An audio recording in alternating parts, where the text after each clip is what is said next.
Australia, 1932, a time of economic struggle and a surprising invasion. But the enemy wasn't human. It was 20,000 feathered warriors. Meet the Great Emu, a flightless bird that would soon become the focus of one of the most bizarre military operations in history. These giant birds were devastating the wheat fields of Western Australia, tearing through fences and leaving farmers in ruin. Post-war veterans, already battling the Great Depression on rocky farms, found their livelihoods being eaten away by the relentless mob.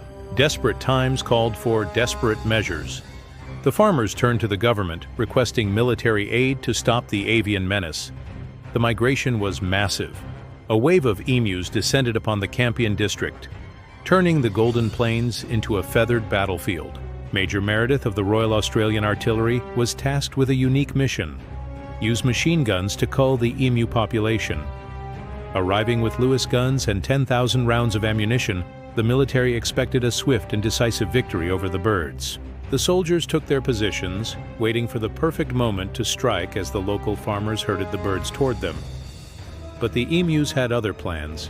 They split into small groups and sprinted away at speeds of up to 30 miles per hour. Chaos ensued. At a local water dam, 1,000 birds approached, but the guns jammed and the emus escaped unharmed. Even from a moving truck, the soldiers couldn't keep pace. The terrain was too rough, and the birds were simply too agile. Major Meredith was baffled. He noted that the emus possessed the invulnerability of tanks and the tactical awareness of seasoned soldiers. One emu often stood as a sentry on a mound, watching for danger while the others grazed, demonstrating a surprising level of coordination. The press had a field day. Headlines mocked the military's failure to defeat a bunch of flightless birds in their own backyard. A second attempt was made as the sun set over the plains. The soldiers were more effective this time, but the cost was high. Nearly 10,000 rounds were spent for fewer than 1,000 kills. It was a mathematical and military disaster for the government. Eventually, the military withdrew.